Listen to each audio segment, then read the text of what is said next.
अब आप देख रहे हैं आए दिन सरकार ऐसे ऐसे नए नए कानून बना देती है, विपक्ष को बाहर कर देती है एक तानाशाही के रूप में। और आप देख रहे हैं कि आज पूरे देश के अंदर बड़े ट्रकों के पहिए, बसों और ट्रकों के पहिए जाम हो रखे हैं। 3-4 दिन, तीसरा दिन हुआ जा रहा है और पूरे देश में गाड़ियों के पहिए जाम हैं, क्योंकि सरकार के द्वारा जो कानून लाया जा रहा है वो सरकार के हित को ध्यान में रखते हुए बिल्कुल भी नहीं बनाए जा रहे हैं। लोकतंत्र को ख़त्म किया जा चुका है 100%। मुझे नहीं लगता अब लोकतंत्र बचा हुआ है। ये ईवीएम से बनी हुई सरकार है, ये ना आपके दुख दर्द को समझेगी, ना दूसरे भाई के दुख दर्द को समझेगी, ना किसी धर्म के दुख दर्द को समझेगी। ये सिर्फ वोट की राजनीति कर रही है और वोट की राजनीति ही करना चाहती है, समझे? ठीक है, मैं चाचा आपको पता है नहीं, बुजुर्ग हैं, आपका हम सम्मान करते हैं, लेकिन मैं आप बता देना चाहता हूँ कि इसी बीजेपी सरकार में आप देखते हैं राजस्थान के अंदर जैसे बीजेपी को बहुमत मिलता है, राष्ट्रीय राजपूत करणी सेना के राष्ट्रीय अध्यक्ष गोगा जी की गोलियां मार के उनके घर में हत्या कर दी जाती है। आप लोग देखते हैं सहारनपुर में हो चंद्रशेखर आज़ाद जी, आज़ाद समाज पार्टी के राष्ट्रीय अध्यक्ष, उन पे गोलियां चलाई जाती हैं। जो राष्ट्र लेवल के लीडर हैं उनको गुंडों के द्वारा दबाया और कुचला जा रहा है, उन्हें मार दिया जा रहा है और लोग फिर भी अभी लोगों को ये लगता है कि लोकतंत्र जिंदा है। तो बड़ा अजीब बात है, लोग कब समझेंगे, कब जागरूक होंगे? वही मोदी सरकार में जहाँ ये मोदी सरकार कर रहा है क्या? देखिए, ये मोदी सरकार नहीं, ये ईवीएम सरकार है। अच्छा। आप मोदी सरकार भी कहना बंद कर दो। हाँ। ये ईवीएम को हैक करके बनाई गई सरकार है, ईवीएम सरकार है, भ्रष्टाचारी सरकार है। जिस ईवीएम के माध्यम से सभी संस्थाओं को हैक किया जा चुका है, सारी संस्थाओं को पर केंद्र सरकार ने कब्जा कर लिया है। क्योंकि अब अगर देश को बचाना है, अगर कोई चांस है तो इस 24 के इलेक्शन से पहले अगर ईवीएम हटाने में विपक्ष कामयाब होता है, मुझे नहीं पता विपक्ष हटाना चाहता है ईवीएम को या नहीं, लेकिन मुझे पता है विपक्ष कहीं ना कहीं क्या मजबूरियां मैं नहीं कह सकता, लेकिन जब तक ईवीएम नहीं हटेगी ना तो देश में कोई अच्छा कानून देश हित में बन सकता है। और हम ऐसी जाति और धर्म के ऊपर लड़ते रहेंगे, मरते रहेंगे।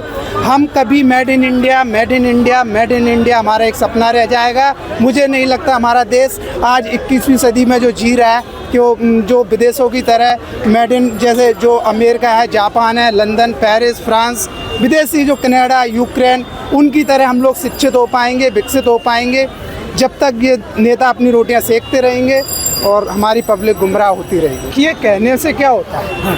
ये तो इन्हें कहना तो ये पब्लिक को चूतिया बनाना है, इंटरनेशनल लोगों को विदेशों में चूतिया बनाना है कि हम इंडिया के अंदर ये कर रहे हैं। इन्हें आपको मैंने पहले भी बता दिया है, इनने ईवीएम को हैक करके, ये तानाशाह सरकार है, इसे तुम्हारे वोट से कोई मतलब नहीं, तुम उसको दो वोट या ना दो, सरकार उन्हें ही बनानी है। जब सरकार उन्हें ही बनानी है तो उन्हें अपने मर्जी से करता है। जो राजतंत्र में होता था आज हमारा वही काम लोकतंत्र में हो रहा है, तो अब आप समझ सकते हो लोकतंत्र कहीं है नहीं।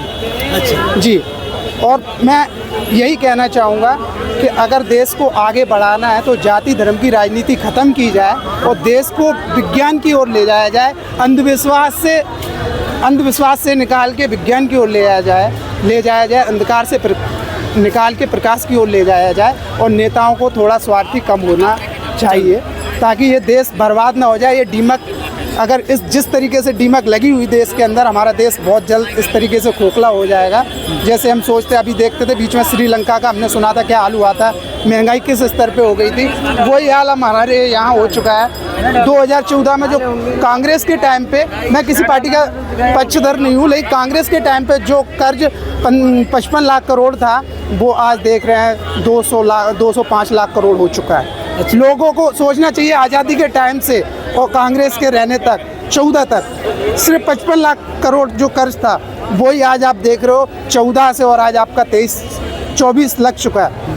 24 में यही कर्जा कितने गुना, कई गुना बढ़ चुका है। कितने कम समय में इतना कई गुना बढ़ जाना, आप लोग समझ सकते हो कि ये जो सरकार है ईवीएम की सरकार है। अगर ये लोकतंत्र की सरकार होती और पब्लिक के दिए हुए बाकी वोटों से बनी हुई सरकार होती तो ये कर्जा बढ़ने की जगह घट गया होता और हमारे युवा बेरोजगार नहीं होते, वो अग्निवीर नहीं बनाया होता है इन्होंने। और हमारे ट्रक ड्राइवर भाई हैं जो भी हैं वो अपने रोजी रोटी अपनी बाली बच्चों के लिए इस तरह से संघर्ष नहीं कर रहे होते और रोडें जाम नहीं कर रहे होते।